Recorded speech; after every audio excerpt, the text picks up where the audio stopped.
What are you Nerdigans? This is the one and only Packer Girl 89, and today's book Nerdigan discussion is going to be on Hallowed by Cynthia Hand, which is the second book in the Unearthly series. If you have not read Unearthly or Hallowed, or watched my book Nerdigan discussion video on Unearthly, then why are you here? Go read the books.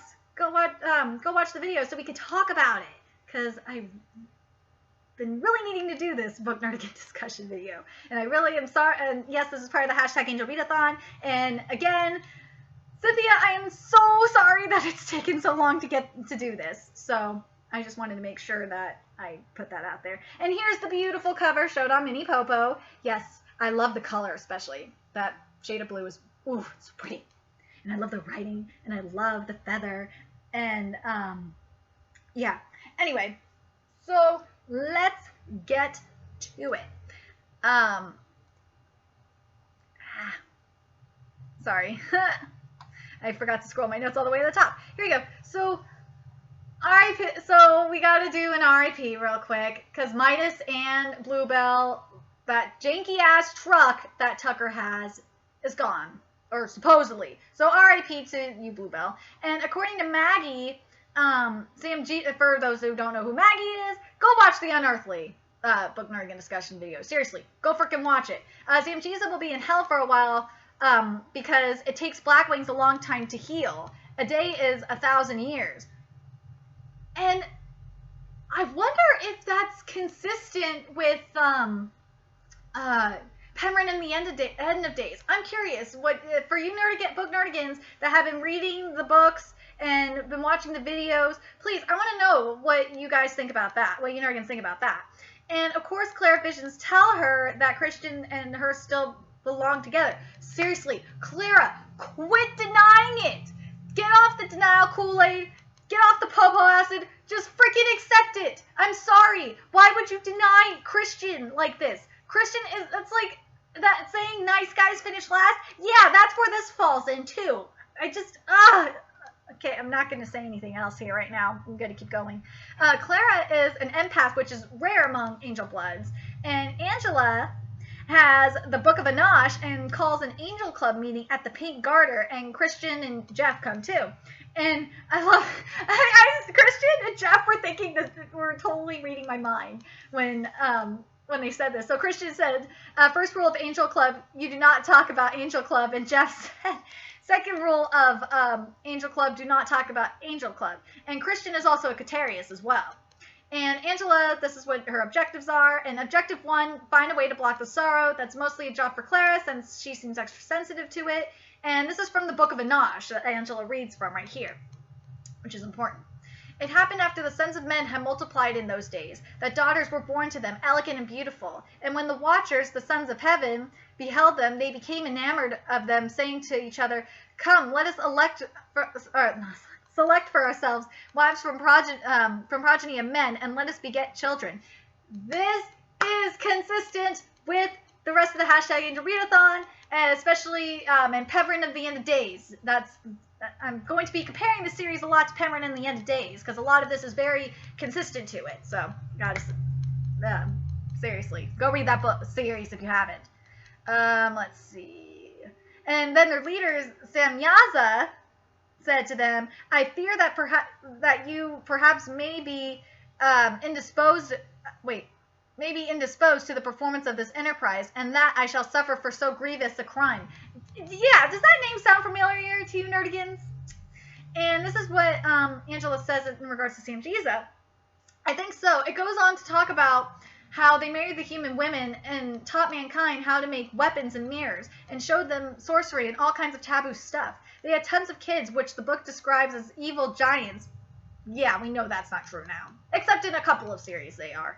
Or in one series, which was the, what series was I thinking of? Or a couple, well, the ones in the Embrace series by Jessica Shervington weren't giants. They were just fucking creepy.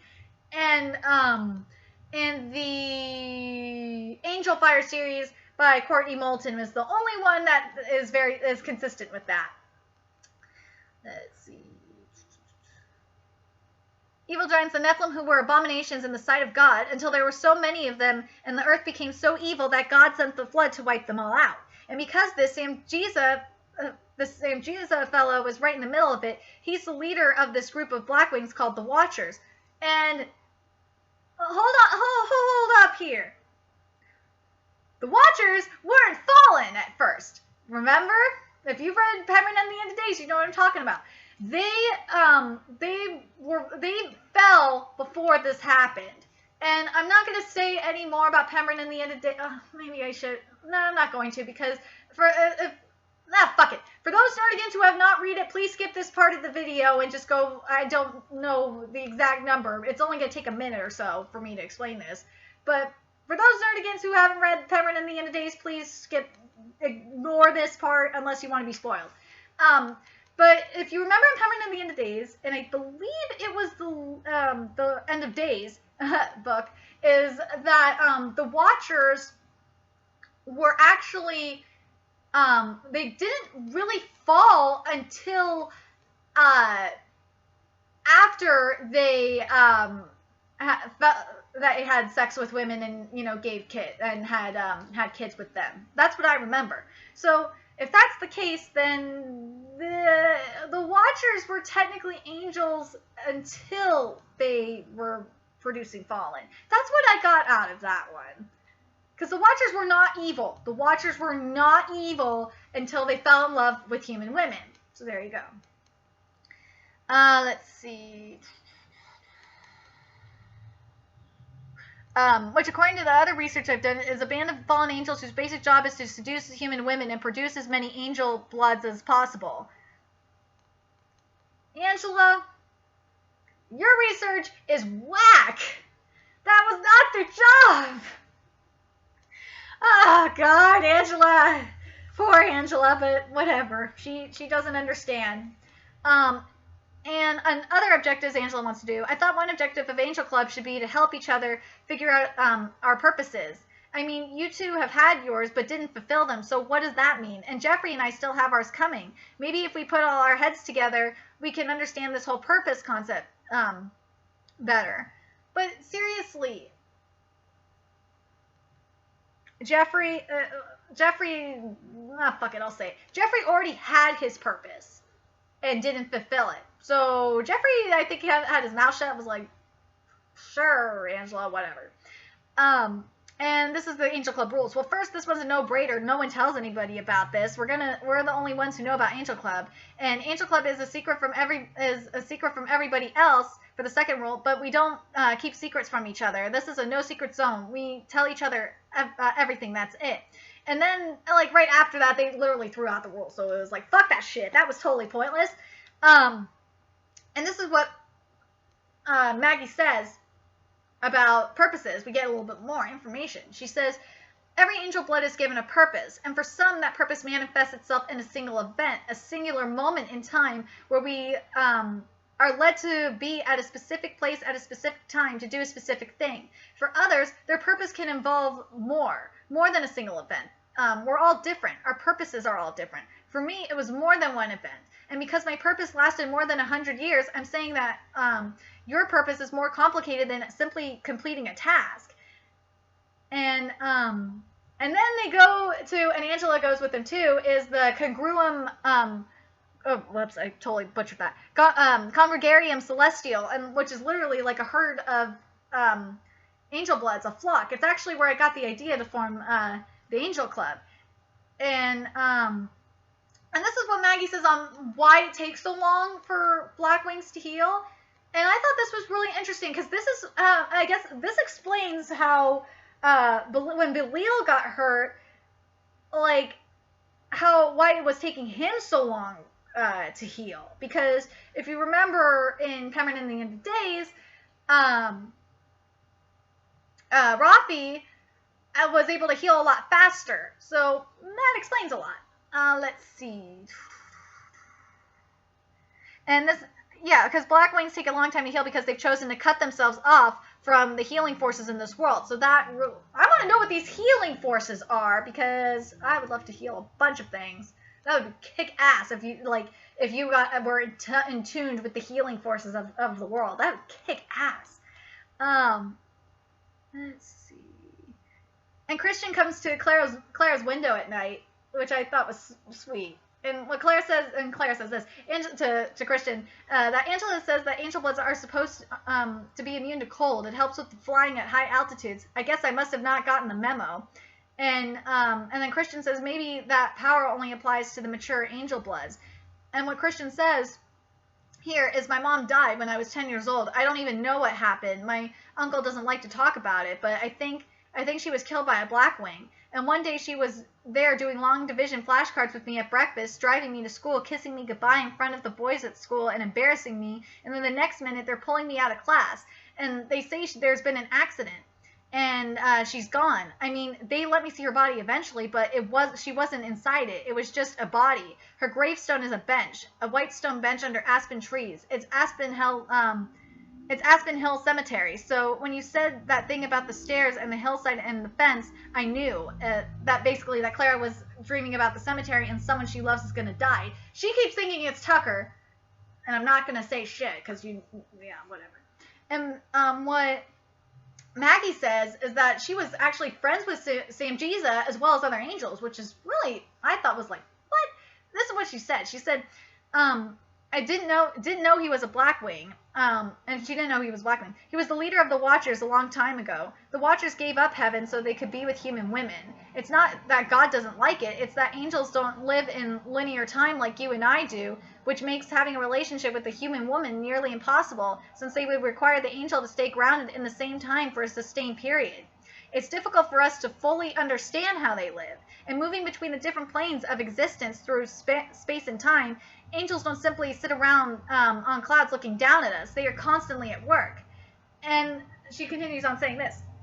The Watchers married human women and had children, and for a while everything was fine. I imagine they felt sorrow being away from heaven, but it was manageable. They were happy, but they'd never truly belonged on Earth, and their children lived a long time and kept multiplying until there were more Nephilim than humans on Earth, which became a problem, so God sent the flood. And Samjiza couldn't save his family, and that's when the Watchers joined the other Blackwings and declared war against heaven. Thank you, Maggie, for clarifying this, because this makes more sense. This is more consistent with the Fallen and Pemron and the End of Days. Thank you. But the only thing that I have a small problem with, which I don't think is consistent, is that the Watchers were already fallen. I don't think that was the case. Rafi was never fallen, and he was the leader of the Watchers in Pemron and the End of Days. So that little tidbit is wrong, but the rest of it is spot on. So I'm glad you clarified that, Maggie.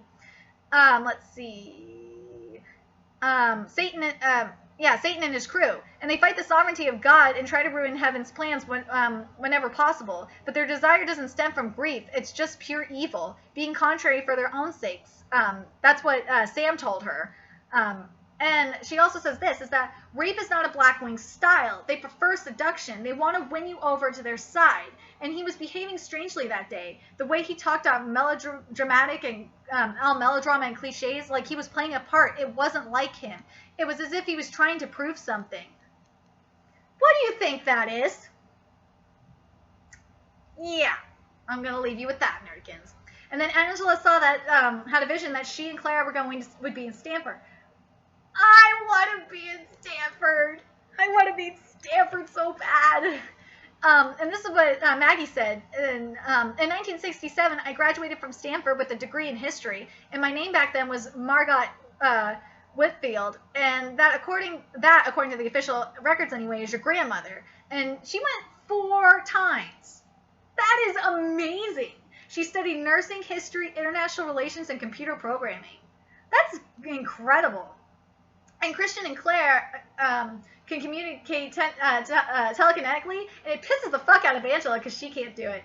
And it reminds me of the whole soulmate thing. And there's another series, I don't know when I'm gonna cover this one. I think it's called Touch, or no, oh god, I can't remember the name of it at the moment. But it had something along the lines of that if you were with your soulmate, that you could hear each other's thoughts. So just thought I'd mention that. According to the news report, one of the 2 fires was committed by the arsonist, the other by nature, and the reward is $20,000. And Midas is alive, and like a good horse, he came back to Tucker. I was like, yay! And Jeff and Clara can bend quarters, which is pretty badass. I wish I had that kind of strength. And then Maggie says this, that Blackwings, because she corrects Angela here, that Blackwings feel sorrow because they are going against their design. The same thing happens to us. What Blackwings feel is much, much more intense, and they have chosen to separate themselves from God, and that causes them an almost unbearable pain, which makes sense. And Clara's sorrow is her own and going against her design. Because you were not supposed to be with Tucker, bitch! You weren't! So quit this dumbass shit and just get over it. I'm sorry. And they go camping in the snow. That I would never want to camp in the fucking snow. Or so you think. And then that's Mom, Jeff, and Clara and Angela are going. Or, I mean Maggie, sorry. And this is what Maggie says about Glory. She says, Glory keeps you warm. Otherwise, I'm reasonably certain you could freeze to death. And it turns out they are camping in a warm meadow that's full of angel bloods, and there's no snow in sight. And Maggie says this is what's called a congregation, a gathering of angel bloods. And then we meet Wilma, or Billy Fairweather. I love Billy. Billy is kick-ass. I love her. Let's see. And it's her, whoops, here we go. Mr. Phibbs and Jay Hooper, who manages the rodeo area in Jackson, Mary Thornton and Walter Prescott, who owns the bank and Christian's uncles, are angel bloods. Yeah! More angel bloods! I love it. And Christian is here too, and he came last May with his uncle, and that's where he was. And, what he says here, when I broke up with Kay, my uncle saw that as a sign that I was getting serious about my purpose, so he said it was time. He brought me up here and spent the week flying, training, meditating, all that, and then on the weekend, the congregation showed up. I have to ask this. What? Maggie, should have brought, you knew that your daughter was having a purpose. Why didn't you take her up there to train? I did not understand that. Because then you could have had her, then she would have been with Christian every day, and all that shit. So I don't understand this. This is bullshit. And this is shenanigans. This is freaking shenanigans here. Let's see. And Christian on people talking in people's heads, and this is what he said. It started last year right before you showed up, actually. I still can't do it with everybody. I can pick up what people are thinking, and sometimes I can send thoughts back, but I think the person has to be able to receive them too. That's awesome! I want to be able to do that. I'm still waiting for my angel powers, and my wings and shit, but damn, that sounds awesome. And I guess what happened was when Clara fainted, and this was according to Christian, that Christian was trying to say hello to her, and it was blocking her. And Billy says this about hell. Plus, hell is typically chilly, nothing fiery about it, lots of cold days in hell. And this is Stephen on why they can't go to hell, or angel bloods can't, because we can't pass between dimensions on our own. We need the Intangier to help us, and not angel blood, who's been taken to hell by a Blackwing, has ever returned to tell us what it's like there. And when the congregation does, since they don't fight Blackwings, and this is what Mr. Phibbs says, we track down angel bloods and get them to before the other side does. And tell them about who and what they are, help them. And what Maggie says is, and we follow our purpose, that's how we do our part. We figure out what we're supposed to do, and we do it. And Christian became the newest member of the congregation earlier that morning, and this is how one becomes a member. You make a promise to serve the light, to fight for the side of good. And Christian says he took an oath. And this is how it's summer in this meadow. Like, I thought this was awesome. Is that Billy can do things with the weather. I guess it's an extremely rare gift for an angel blood. I'd never even heard of it before. And Billy comes out here about a week before the meeting and makes it all grow. That is awesome. I would love, this is like X-Men Angel Blood Edition. Yeah, that's what, I swear to Kami, we have X-Men. Oh, God, that's hilarious. let's see. Okay, here's the skinny. This is from this is what Angela says. The Northwest branch of the congregation has been meeting here just after Wyoming officially became a state back in 1890, and right now there are about 40 members. They're from all over the northwestern United States, but I did find out that Jackson is kind of an angel blood hotspot with the highest concentration of us living here than anywhere else in the area. And I couldn't get anybody to tell me why, though. Most of the angels here are Cotarius, and there are only 9 Domitius, and they're the leaders of the group. And I have to say this, like,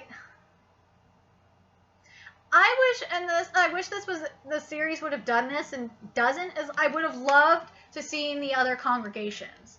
And I'm hoping and praying to Kami and Arceus that the next book you do something like that. I gave you your next inspiration, Cynthia. There you go. And then afterwards, after all this, Tucker and Clara got busted by Mrs. Avery because Clara was flying and sneaking into his bedroom. And Maggie says Clara can't see Tucker anymore. Thank Kami and Arceus! Someone finally said it. Thank you. And Angela discovers that angel bloods only live to 120, and that's how old Maggie is. So the vision of the cemetery was of Maggie dying. Oh yeah. And Clara, yeah, I said that already. And Maggie confirms that she's dying, and she's been getting weaker since the previous winter. And I thought it was sweet that Christian took that Clara's been having visions of her mother's funeral. And then Christian takes Clara skiing, which I thought was sweet. And she asked him about the whole thing with Kay, and this is what he said. Well, Christian did love Kay, but she was getting too close to figuring out the truth about him. And then you have an awkward turtle moment, because Tucker ran into them at the ski lounge, and he is so gelling on Christian. Tucker, you're stupid. You're the one that wanted to break up with Clara in the fucking first place. So, I'm sorry, I'm being immature about this, but it's just like, shut the fuck up, Tucker. Deal with it. And then this is what Clara's vision of Maggie's funeral is that Sam Jesus is there, and he's watching us from a distance and can't stand how we gather so near her grave to say goodbye in her last moments above the earth. He loved her, he thinks. He loved her, and he's furious that he lost her after all these years of waiting for her. He hates us. If his hate were the sun, it would burn you all to ash. And meeting of the congregation since Clara told Maggie that Sam would be there at the at the cemetery. And again, I love when authors do this, and Cynthia Hand is no exception. She included the title and a specific line. And I see what you did there. And some random person says that in the congregation that black wings can't enter cemeteries. They're hallowed ground. See what you did there? I see it, Cynthia. And what Walter said on Aspen Hill being hallowed ground, it is hallowed. Others of our kind are buried there, and that's why it's hallowed. I thought that was interesting. And this is what Clara said about Sam Jesus in her vision. I feel sorrow, separation, pain, and you're right. I thought it was me at first, but then I started feeling his despair. He knows he's never going to see my mom again. He can't go where she was gone. He's lost her forever. He never got a chance to plead his case and to make amends, which is really sad. And I really feel bad for Sam Jesus. I really do. And this proves my point on the Watchers. They're not fucking evil. They're not. Let's see. The point is he's angry at some of us specifically. Well, me for starters. He thinks I'm an insolent child. I humiliated him. Mr. Phibbs, Corbett, for some reason, he really hates you, and he's not too fond of Billy either, or you, Walter. I love it. And they're like, no skin on my bones. Fuck that shit. We don't like him either. And then the congregation honors Maggie, since this will be her last meeting before she dies. And, well, Wendy got into Washington State, and Claire got into Stanford and even a scholarship. Lucky bitch. I want it. Angela got accepted to Stanford and a scholarship, and Angela says she saw Clara in her vision at Stanford with her, and that's how she knew. And the key to glory, according to Christian, is be in the present. That's the key. Not the present like you're thinking about now, but apart from your thoughts. And the glory that comes between Christian and Clara holding hands. They were holding hands when they were trying to do it. And it's intense as hell. And I'm thinking to myself, this keeps proving my goddamn point. This is what, again, I don't like Tucker. I already made that clear. I don't like him, but shit. And this is saying a lot because Tucker is a blonde. And, you know, you Nerdigans know I'm just a sucker for blondes, but Tucker's an asshole. I just don't like him. Let's see. And the glory, let's see. And Jeff's wings are turning black. Yeah, that's scary as hell. Sorry, I have to move. My legs are starting to hurt because I've been recording like this. So Jeffrey's wings are turning black. So that means he's starting to get closer to the dark side, which really sucks. And this is what this is how Prom got messy. This is what Christian said. Kay said it. Kay says Christian left her for Clara, and when Christian tries to dance with Clara, this is their senior prom. Tuck is being a jealous prick. Tuck, you're the one who fucked this up. Deal with it. Let's see. And Clara hits AngelreadAthon with her car and then tries to take Clara as hostage because he wants to see Maggie. And I totally feel for him. I feel so bad for AngelreadAthon. I really do. And it reminds me, again, I'm bringing up Pemberton in the End of Days, it reminds me of Belial when we were in, this was in the End of Days, the final book, when, I think it was either the End of Days or, no, it was the End of Days, because that's when they got the, that's when they saved the Watchers from Belial's memory. And it just reminds me of how Belial felt after everything. And then, of course, he, you know, yeah, I'm not going to say any more about that. Sorry to keep spoiling shit for you, but whatever. Let's see. And Mr. Phibbs came to the rescue, and damn it all, he missed the heart with his golden arrow. That's awesome that they could use gold. Where are their golden arrows? That's a load of shit. And the house and the school are on hallowed ground, and that's according to Mr. Phibbs. And the ground's been consecrated. A black wing can't set foot on holy ground. It's too painful for them. And Clara dumps the night's events into Christian's head. And I really love what Christian says here. It's like, makes me more hashtag Team Christian. Is that, where are you? I do want us to be friends, Clara. I like you. I'd like you even if it weren't for all the duty stuff. I wanted you to know that. And that's when I'm like, come on! Just, why did you like the asshole? I don't get it. But anyway. And then Jeff broke up with Kimber publicly. And yeah, he is not taking Maggie's upcoming death well at all. He is a mama's boy. He is.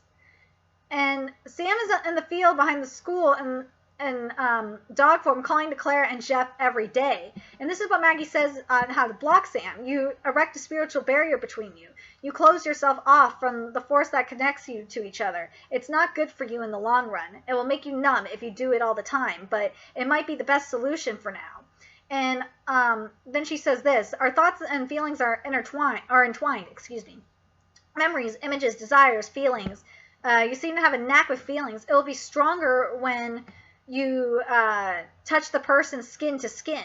And sometimes you might get an image or a specific sentence they're thinking at the moment, but mostly it will be feelings, I think. I don't often pick up feelings, but I am a telepathic. I can read thoughts. Yes, it has been a particularly effective parenting tool, too. And then we meet Daddy, who is a white-winged angel, and he comes to see Maggie before she dies, and yep, Dad is Michael. You heard me right, Archangel Michael. So, and this is what he says to Maggie, and I was like, I was crying when he says this to her, because Maggie is crying happy tears. He says, all days are nights to see till I see thee, and nights bright days when dreams do show thee me. Like, oh. And the story of Michael and Maggie is so romantic. I really love their story. It starts with the day of the great San Francisco earthquake, and that's when she and Michael officially met. And by the time she gets to this part of the lurid tale, I'd already figured out that Michael is the angel who saved her that day. Oh, I should say dad, but whatever.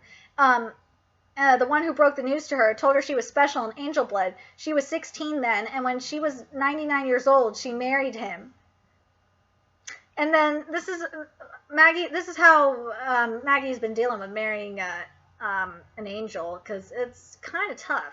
She says it's complicated and rare, but yes, an angel can choose to marry. An angel can't stop being an angel. They have duties, tasks, and require their constant attention.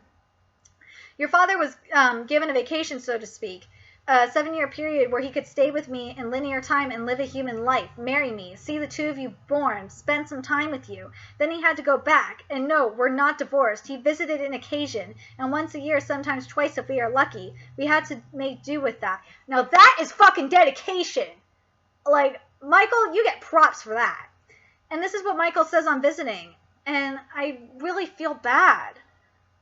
He says, I wish I could have. We decided that it would be best if I stopped seeing you for your own good, because when you were little, it was easy for me to hide what I am. You didn't notice anything unusual about me, or if you did, you didn't know enough to understand it was unusual. But when you got older, it became more difficult. The last time I saw you, you could definitely feel my presence, but I have watched you from a distance. I've been with you your entire lives in one way or another, which is a feeling of joy.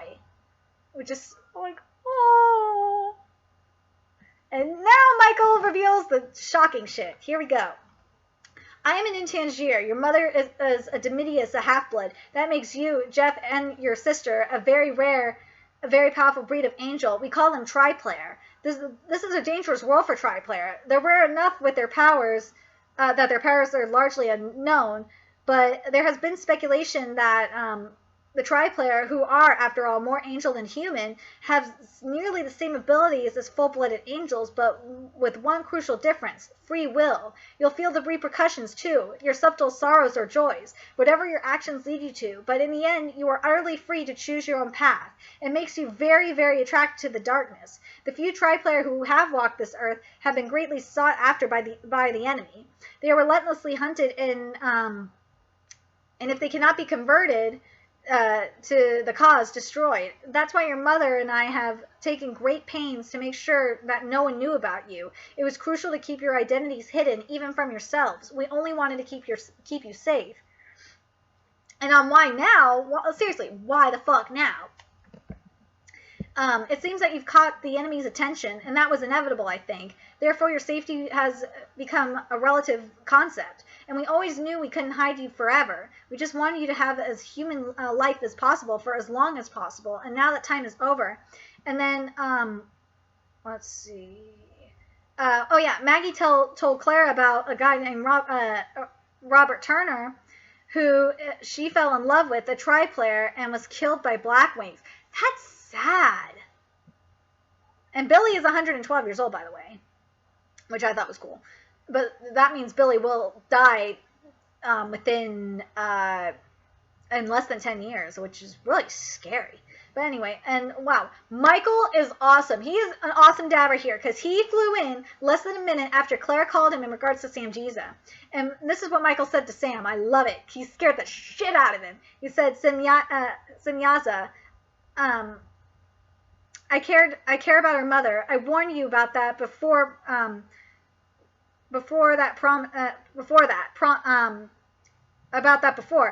Promised her father, I promised her father I would look after her. Leave this place and don't bother the child or her mother again. And Sam says, it's not hard to fall in love with them, isn't it? There's a watcher somewhere in you too, Michael. Oh, I was like, Bird, he got you there. And then Michael's like, I will crush you under my heel. Go and do not come back. And then Sam says, no need to get excited. I'm a lover, not a fighter, after all. And then Michael met Tucker, who of course got sick because of the glory, and then Angela. And then this is what Michael says on Inaj. She said he was a good man. I liked him, although he allowed himself to be used in terrible ways. And Michael teaches Clara how to turn invisible in flight and fly to Idaho Falls, where he buys her a new car. Such a good daddy! I wish he was my daddy, I swear. And this is what Michael says. You can travel to heaven. As a triplayer, You have the ability to cross between worlds. Dominius must have helped, but historically the tri-player can learn to travel there alone. But you are unlikely to see your mother. She has her own journey to undertake when she arrives, and you cannot accompany her. I love you, Clara, and I promise you will see your mother again. I was like, oh, that was so sweet. But anyway. And this is what Michael said on Christian's mother. I thought that was really nice, what he said. He said she was a charming woman, a good woman. And then Christian takes Clara to Aspen Hills, and he says this, I want you to know I'm going to be there when it happens to you. I will be by your side the whole time if you let me. If you'll let me, I promise you that. And I was like, oh, it's so sweet. And then Christian, this is how Christian found out about being a tri-player. He said, my uncle, when I was 10 years old, he sat me down and told me all about the tri-player, how rare they are. He believes only 7, and this is important because 7 is more than just a lucky number. Let's see, 7 tri-player ever walked the earth at the same time, and how powerful they are, how they must be protected at all costs. And he knew Clara was a tri-player. That son of a bitch. I've known since that Angel Club with the Glory, but I suspected it after the fire. I've never told this to anybody. My uncle has pounded it into my brain again and again. No one must know. No one. Not even the other Angel Bloods. Especially the other Angel Bloods, as a matter of fact. He says there isn't anybody, not anybody you understand who we can trust, but he's wrong. My visions keep telling me over and over again that I can trust you. I was like, oh. And here we go. Christian's secret. My mother was a Domitius. She was beautiful, so you know what that means. He's a tri-player. So unbelievably beautiful, it almost hurt to look at her sometimes. Like you, and almost 20 years ago, she was seduced by a watcher who thought he could collect the most beautiful Angel Bloods in the world, and that's how she ended up with me. And yes, Christian is a tri-player. And don't you see what that means? I wanted it to be my choice. But every time I'm around you, it feels right. I feel stronger, braver even. I feel the glory inside me with this power moving through me. I feel like I could do anything, face anything with you. I had to choose. Last year when I started to understand my vision was more than a search and a rescue for some mystery girl, when the vision showed me how it was supposed to be, the way we took hands and touched and how I felt in that moment, I knew I had to choose, and it wouldn't have been fair to Kay, so I broke up with her. And Christian kissed Clara, and I was like thinking, motherfucker, just take Christian, damn it, Clara, he is so perfect. He's like the ideal guy. Oh my god. And this is what Maggie said on how Clara will be able to communicate with her. In the glory, that's how we'll find each other, in the light. And Maggie dreamed of kissing Michael before she met him, and this is what she said. He stayed with us for 3 days after the earthquake in Golden Gate Park, and on the last night I tried to seduce him. He wouldn't have it. He rejected me, rather rudely, I thought, and the next morning he was gone. I didn't see him again for 3 years. Don't feel too sorry for me. It worked out in the end. I landed him. Oh, by then I decided I didn't want him, for a lot of reasons. She didn't want it. It was like, oh my god. Goddamn my woman. Let's see. By then I knew what he was. I knew it would never be a traditional marriage. I didn't want my life to be decided for me, and that's probably the biggest reason of all. And so when I saw him again, I let him know in very clear terms that I wasn't interested. He laughed at me, which didn't help matters much, but he would not go away. I would feel his presence near me often. Although sometimes years would pass when he never showed himself, I did more than ignore it, her purpose. I resisted with every bit of strength I had in me. I wasn't about to let anyone control my life. 60 years, give or take. And boy, did Maggie regret abusing her free will. And what made Maggie change her mind, I started seeing beyond the kiss, and I saw you and Jeffrey, and I got a glimpse of the happiest time. And there's a whole movie, and then when Maggie dies, that whole, like how it was beautifully written, I have to say that. I will admit, I want to know if any other Nerdigans cried when Maggie died. Because that's a rare thing for me to happen when it comes to books. It's rare when and manga too, for when I cry. It's a rare thing, and that scene freaking brought me to tears. Just, it was beautifully, beautifully written. And let's see. And Clara tells Tucker everything, and Tucker fight. Like this is at their home for, I think this was like after they buried her, and Billy had to break up Tucker being the shit out of Christian. It's like, oh my god, like Tucker, you're doing this shit. God, just go away. And Sam calls the house and learns about Maggie's death. And oh no, this was open casket. This was before the funeral. I'm sorry, I just want to confirm that. And Clara told Tucker to not come to the funeral because he was being an asshole. I don't blame him. I don't blame him for saying that. And Clara, at the funeral, Clara gave the charm bracelet that Maggie gave her to Sam. And Sam said this, I gave this to her. How did you? And Clara said, I didn't. I'm just playing by ear here. And Jeffrey said his purpose was to start the fire. Yes, I had to do it. And apparently the congregation has a lawyer and an accountant. Sounds like a group of Jews. It does. It sounds like a group of Jews. And it turns out, and this is why I got so pissed at Jeffrey for not saying shit. You should have said something, because Jeffrey's purpose was to save fucking Tucker. For the love of Kami and Arceus. See, you ruined everything, Clara. Jeff was supposed to save Tucker. So fucking A, Clara. I'm just like, it pissed me off. And finally, Clara cries on Christian. I was like thinking, thank Kami and Arceus. Christian is the better guy for you, man. He is. And, like, I would take that as a sign. Yes, you have your free will. That's good. You can follow your heart if you want to, but God! Anyway. And Jeff ran away because the police were on him. And, you know, the congregation wanted to help him. Like, Jeff, you're being I understand Jeff is already pissed the fuck off about, you know, Maggie dying, but, like, God. And this is where, you know, Michael kind of made his mistake about leaving. But, like, at the same time, it's like, Jeffrey, you're being a dumbass. Seriously. But I understand why he's upset, because he was a mama's boy, so. So, Christian is going to Stanford. I'm happy he's going to Stanford. Jeff ran away. Yeah, I said that. And Tuck and Clara break up. Thank you! Oh. And Clara's going to Italy with Angela, which is going to be the ebook that I'm going to do a Book Nerdigan discussion on. And I'm glad you did this ebook, Cynthia. I really am. And this is how it ends. Or before this is how it ends. When Michael took Clara to the edge of heaven to show her that Maggie is safe. And I was thinking, Jeffrey, you could have, Michael, why the fuck didn't you go find Jeffrey and do that shit? You could find him. You should have done that because he probably would have calmed the fuck down. And this is how it ends, that she's walking away from me for now, but she's walking into the glory, into the night. And this is how Clara describes her mom, or her mom / Maggie going into the light.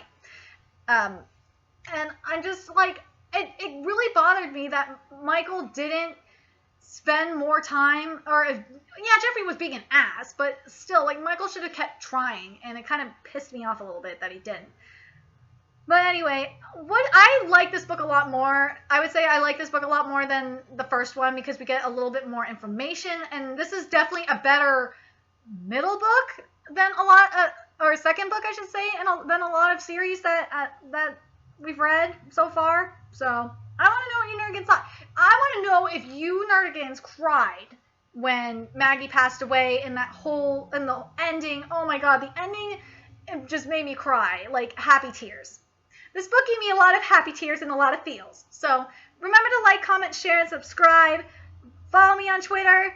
Donate to my Patreon. And I will see you guys, Nerdigans, in the next Book Nerdigan discussion video, which is going to be the novella that Cynthia Hand wrote, which is called Radiant. I will see you in I will see you then. Bye.